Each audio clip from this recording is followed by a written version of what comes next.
Hi guys, my name is Miller and welcome back to yet again another video, and this time talking about the second Fast and Furious event of the latest series, where the final reward will be the humongous Dodge Charger Daytona. Just like the first event, this is a mini finale on its own, as it's an event which rewards a car and consists of multiple lock-ins. In today's video I will go more in depth on the difficulty of one of each of the lock-ins and give my overall feel on the event, which to be fair is nearly well balanced, just for one car which slightly isn't, but overall a good feeling. But big warning, if you're still racing it or are yet to start, do not finish it yet. For now, once you complete the event, the crates disappear. This is something that seems to happen over and over again for almost every event. It gets fixed in the end, but come on, crates should not disappear in the first place. Even after a year since we first saw this, it keeps on happening. So the ladder itself consists of 70 races, with a nice stash of rewards covering 1.97 million cash, 385 gold coins, 980 bronze keys, 7 gold keys, 8 uncommon, 9 rare and 9 epic fusion parts for 5 cars, which is not much, 5 stage 6 parts, 1 for each car, well spread, woohoo, also 500 green elite tokens, 80 blue elite tokens, 40 red and 4 gold/yellow legendary tokens. And the big reward, after completing the final race, is of course the APR Mitsubishi Lancer EVO 9, which is the new fastest tier 4 car, if we don't count in elite customs. On the rewards, there is only one remark which I can give. Why do we get substantially less rewards on a paid event with 3 paid cars compared to the Holy Trinity Cup, which was a great event and had 3 free cars? These rewards should be at that level of the Trinity Cup, because 3 paid cars for 7 gold keys reward is a bit and silver keys are of course always welcome. As for the required cars, these can be split into 3 segments: the gold stars, the older paid car and the new paid cars. The gold stars are the first 2 slots, being the ASC Camaro and the Honda NSX Liberty Walk. In case you do not own these cars, they can be bought only once apparently through the showroom for gold coins. Make sure to pick your own colors before buying them because it is permanent. Is it worth it to get them? Is a big question. The ASC Z28 in terms of performance? No, not really. But it's a nice car to have and it might come as a prestige car at one point, and it might save you some silver keys. The Honda NSX Liberty Walk on the other hand is definitely worth its 2,100 coins. If you own neither of them or only one of them, and you don't see the buyable option for gold coins, hit up support. Right now the limit is only 1, but I do hope they open that up, as some people really like to collect these, like me for example. The second group then is the older paid car, Hans Mazda RX-7 with the wheel side body kit. It came out well over a year ago and made appearances throughout various events, so quite a lot of people already got it decently upgraded. The final group is the new paid cars: Brian's Subaru Impreza WRX STI from the 4th movie and the Mona Lisa Silvia S15 from Tokyo Drift. This is the first time for me that I will have to buy multiple cars for a single event, and the first time I will actually buy a bundle. On one hand, it's nice that it's cheaper than the 39 bucks I would have had to pay if I would buy them separately, but then again, it's still a substantial amount. I got both of these new cars through the bundle and some extra cash on top, which is quite nice. If you own these cars, crates will open up for you and they will reward a free crate every 24 hours, with the event lasting another 11 days, meaning loyalties should be hit without a doubt, basically guaranteeing a second free stage 6 spot aside of the ones you get in the event. And hopefully these crates do not give dupes, unlike the Hypercar Forum. What surprises me here though is that the free cars, being the Camaro and the Honda NSX Liberty Walk, have paid crates. These in my eyes should be converted to crates which can be bought with bronze keys and not with hard cash.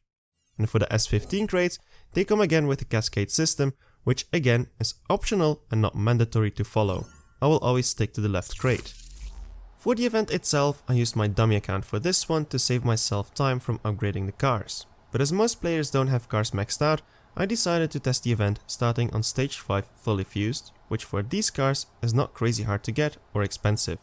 Subarus and Nissans can be bought from the dealership and stripped, Honda and Chevy parts are quite common, Mazda might get trickier, but it's not like Apollo territory. So overall, quite good. For the stage 6 races, these can be done on stage 4 or maybe even stage 3 even. Let's kick things off, and the first few races are actually without a lock-in. You get to test drive the EVO 9 on the docks, which to me is quite a nice feature, and who knows, maybe unintentionally a nice reference towards Sean learning how to drift on the docks. To the first lock-in then, the ASC Chevrolet Camaro Z28. For the stage 6 race early on race 7, you basically have to own the car and have it upgraded to stage 2 or stage 3, as you have to beat a time of a 17.025. The hardest race I was actually able to beat on stage 5, and I was able to keep it on stage 5 throughout the entire event. This is the tune that I ran and the hardest race.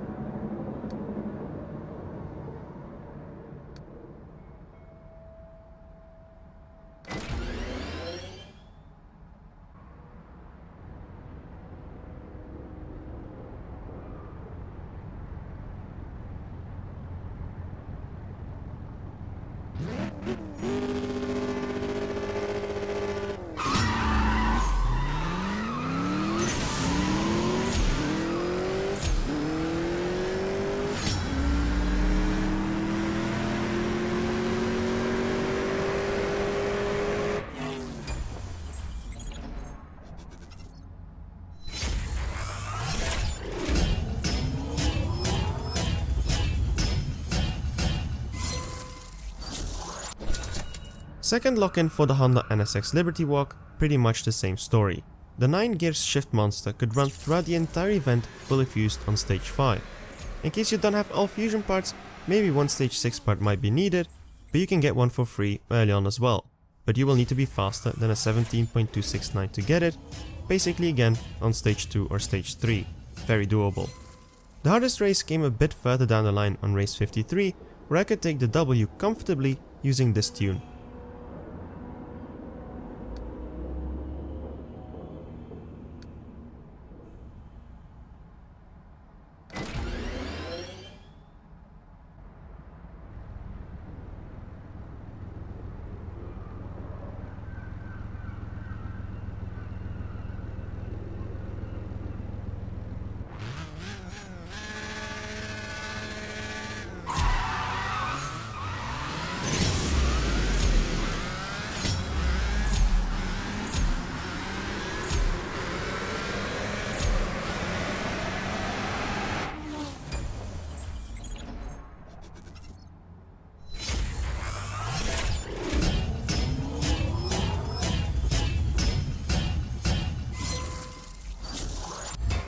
On the third lock-in you will experience your first paywall, and this is a new one as well, the Nissan Silvia S15 Mona Lisa from Tokyo Drift.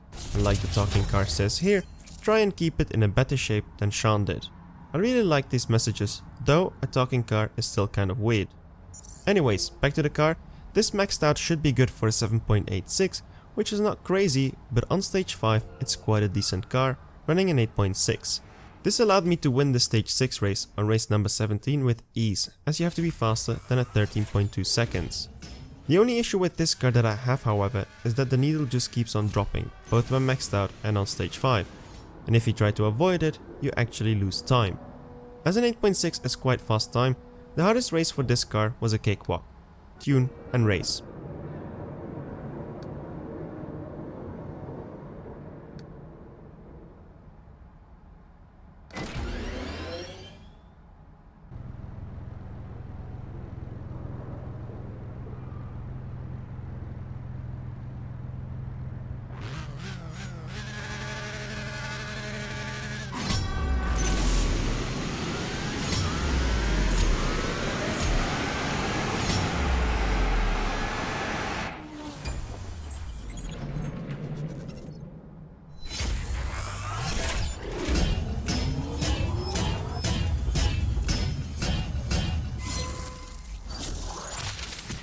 The fourth lock-in is the car which feels a bit off from this collection, as I think this is the only car from the fourth movie. When I see this car, all I can think of is sand, no joke. As Subaru is quite common, fusion parts should be again of no issue, and maxed out it should be capable of running a 10.05 to 10.07 range or even better, making it a near top tier car. For the stage 6 race on number 23 you had to beat a speed trap for a change, which again was not too hard. The final race, however, for this car is a different story. It can go two ways. Either you have the right opponent, which will smoke you on the first try running at 10.54, what happened to me, or you take it back and try to wait for certain two opponents, the 911R or the 488 Pista Spider, as these run significantly slower. The 911R opponent allegedly runs an 11.0, and I based myself on that figure, installing 2 stage 6 parts, being engine and tires. But then I found out about the pista, which ran in 11.136, which meant that 1 stage 6 part could have been enough as well. So if you're stranded here, just try to wait for the good opponent. Tune and run.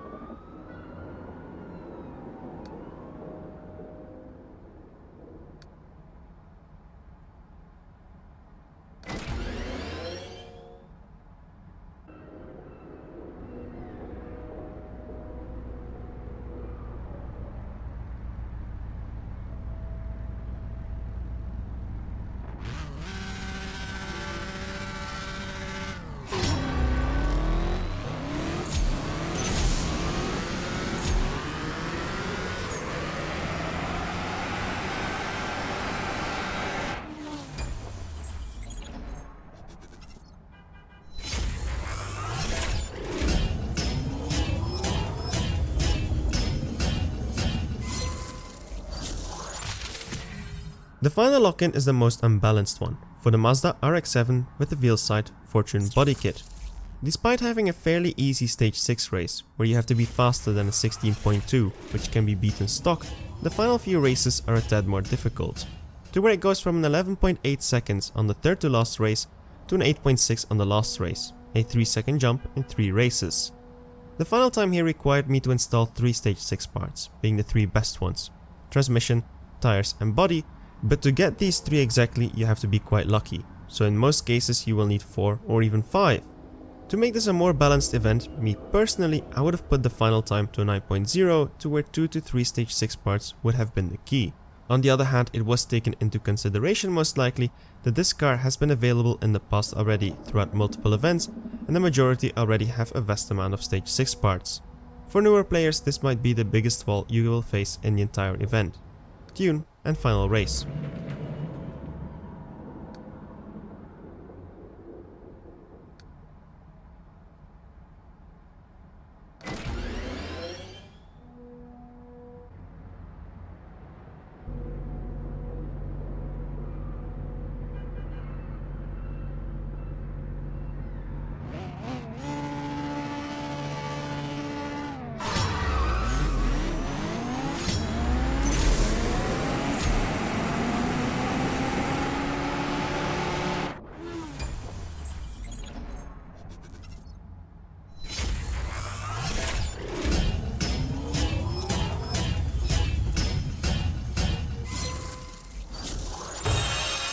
So that is it. The only thing remaining is the final relay race, and it being extreme, I actually enjoyed it.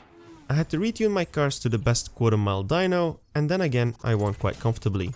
But you should aim at roughly a 37.5 to 38 seconds final time.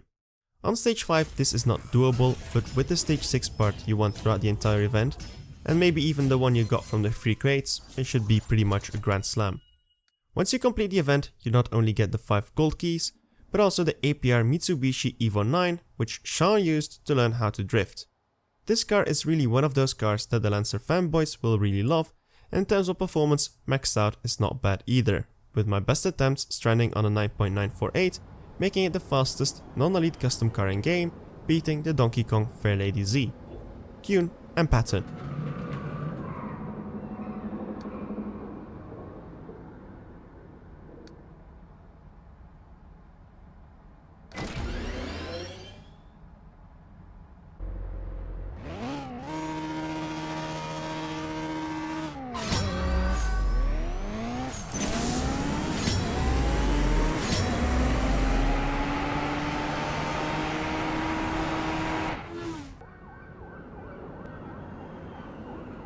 So overall, how do I feel about the event, and is it worth it?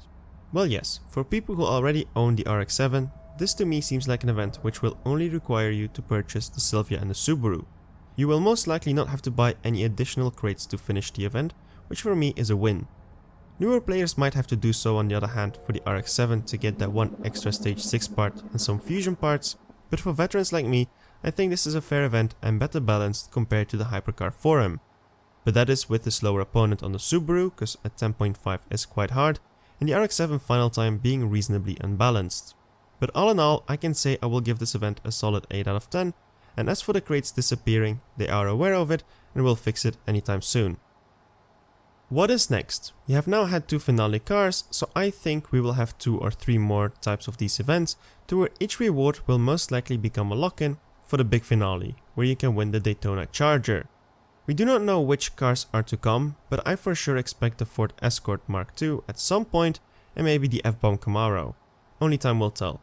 Good news, in case you did not finish the event in time, this one or the previous one, no worries. At the finale, these events will return, giving you an extra chance with extra crates, making this perhaps an extra reason to why buying cars now is not a bad idea. Anyways, that is it for today. I really enjoyed the event. Now onto my main to see how it all goes. If you enjoyed the video, do not hesitate to leave a like, subscribe for more content like this. My name is Mille, see you around, and keep racing.